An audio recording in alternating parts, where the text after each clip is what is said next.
Hi everyone, this is Maya Owens, and I'm going to be discussing the critical perspective theoretical lens today. Before we get started, I created a Jamboard that will be linked in the bio to this video for the audience to be interacting with throughout. The Jamboard is displayed as a KWL chart for what you know, wonder, and have learned, so you can share your ideas, and it would be great for me to see what you guys have come up with. So pause this video and open up the Jamboard to get ready. I'm going to begin by showing a short clip of Goldie Muhammad, who is a key proponent of the critical perspective lens. She is also someone I highly respect and look up to in this field. It's not just about skills and standards. It's about students and their lives and their identities and knowing who they are and finding refuge in a sense of self and loving themselves so that they don't have to wait until adulthood to truly know who they are and who they're not and who they desire to be. And so it's also universal because that criticality lens will allow students to read the world as they go out in it independently. It allows them to know the truth about people that's different than them and not just be passive consumers of knowledge. As long as there's oppression in the world, we need spaces in the classroom to nurture and teach criticality because we want our youth to grow up and just don't believe everything they read, see, or hear. I hope you enjoyed that video. I feel like it was a great start to this presentation and frames the whole idea surrounding critical perspectives. So let's get into the main assumptions. Critical theories delve into the interaction of power, privilege, and oppression within the context of social identities such as sexual orientation, class, ethnicity, race, etc. Critical theories focus on matters of power and how power can feed privilege and also be used to oppress other groups within our social institutions, such as education in this case. Then I pulled from Silvestri and Newvine's video on critical perspectives.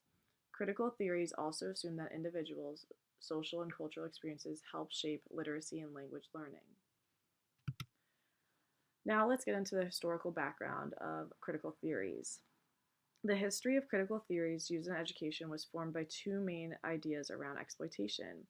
The first one is class exploitation in Europe. Karl Marx heavily influenced the theorists called the Frankfurt School in the early 1900s. They pointed to the idea of how power contributes to the social inequities in social institutions. This school guided the work of Paulo Freire in developing critical pedagogy, which focuses on student-centered thinking. The second main idea is exploitation based on social identity in multiple civil rights movements in the United States. This notion was put forth by women scholars of color, which I'll be talking about right now. These are a couple of Black women advocates. All of these women wanted to all these women wanted better educational opportunities for women of color. So the first one I'm going to talk about is Sojourner Truth. In the 19th century, she helped establish roots of Black feminism. She was a women's rights advocate for voting rights for all women. Then we have Nani Helen Burroughs. She devoted her life to focus on education for Black women. In the early 1900s, she founded the National Training School for Women and Girls, where women and girls could learn to support themselves, as Muhammad states. Then we have Anna Julia Cooper. In late 1800s and early 1900s, she was a high school teacher and principal. She demonstrated the intersections of race and gender, which is in some ways was the basis for critical race theory that I'll be discussing later on in this presentation. Then we have Mary McLeod. In the early 1900s, she worked for lifting up Black people and working for racial justice and equity. She opened up schools and hospitals in her community as well. So now we're going to move into major theories and ideas surrounding critical perspectives, and I really like this visual too. So critical perspectives is in the middle, and then there's a couple of major ideas and theories that I'll be talking about that branched out from critical perspectives. So the first one is critical literacy theory, and the main theorists were Paulo Freire, who I've mentioned before, Alan Luke, James Gee, Brian Street. The next one is cultural responsive teaching, which the main theorist was Geneva Gay. Then there's critical race theory. The main theorist was Gloria Ladson Billings.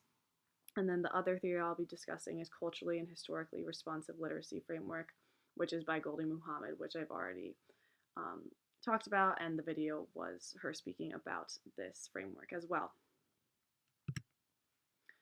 So to get into it, The critical literacy theory.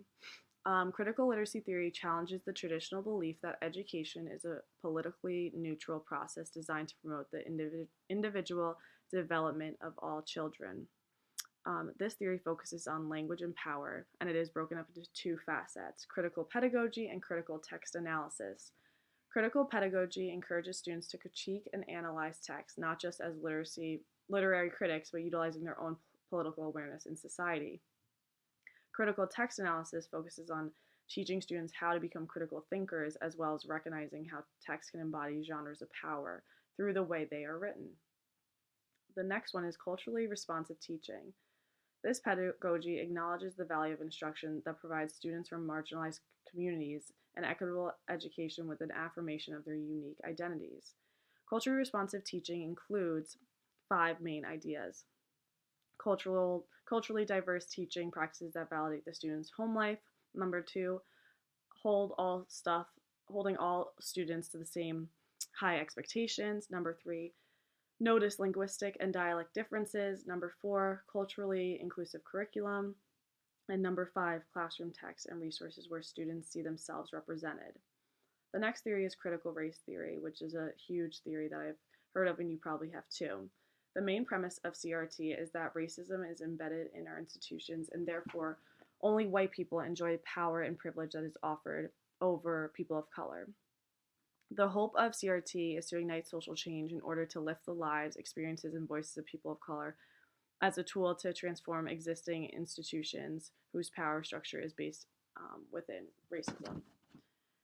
And then there is the culturally and historically responsive literacy framework, which is Muhammad's framework that is organized into 5 key pursuits. One being identity, then skill development, intellectualism, criticality, and joy. These pursuits create a flexible curriculum in which Black history and Black excellence are highlighted. So now, here are some questions that could be asked by researchers when we're talking about critical perspectives. So the first one I pulled from Keys to Literacy. When the text provided by the school is not enough, how will I respond as a critical and equitable educator? Then the next question is from Silvestri and Newvine's video on critical perspectives. How does an individual, in conjunction with their social and cultural experiences, actively construct understandings of literacy learning with respect to historical, social, and ideological structures or institutions which produce and constrain that literacy learning? So these are 2 main questions, and the reason I chose to highlight these questions is because the lens of critical perspective focuses on questioning the entire social structure and how it's framed in the social system. This idea connects to the social learning lens as well. Both focus on the sociocultural aspects of students, whereas other theoretical lenses, such as behaviorism, cognitive processing, and developmental theories, do not have that social component as their framework. So critical perspectives does not connect to those theories, but it does connect to the social learning theory. To take these questions even further, I feel that teachers need to ask whose perspectives are at the core, who put them there, and why. Teachers need to build an anti-racist education system.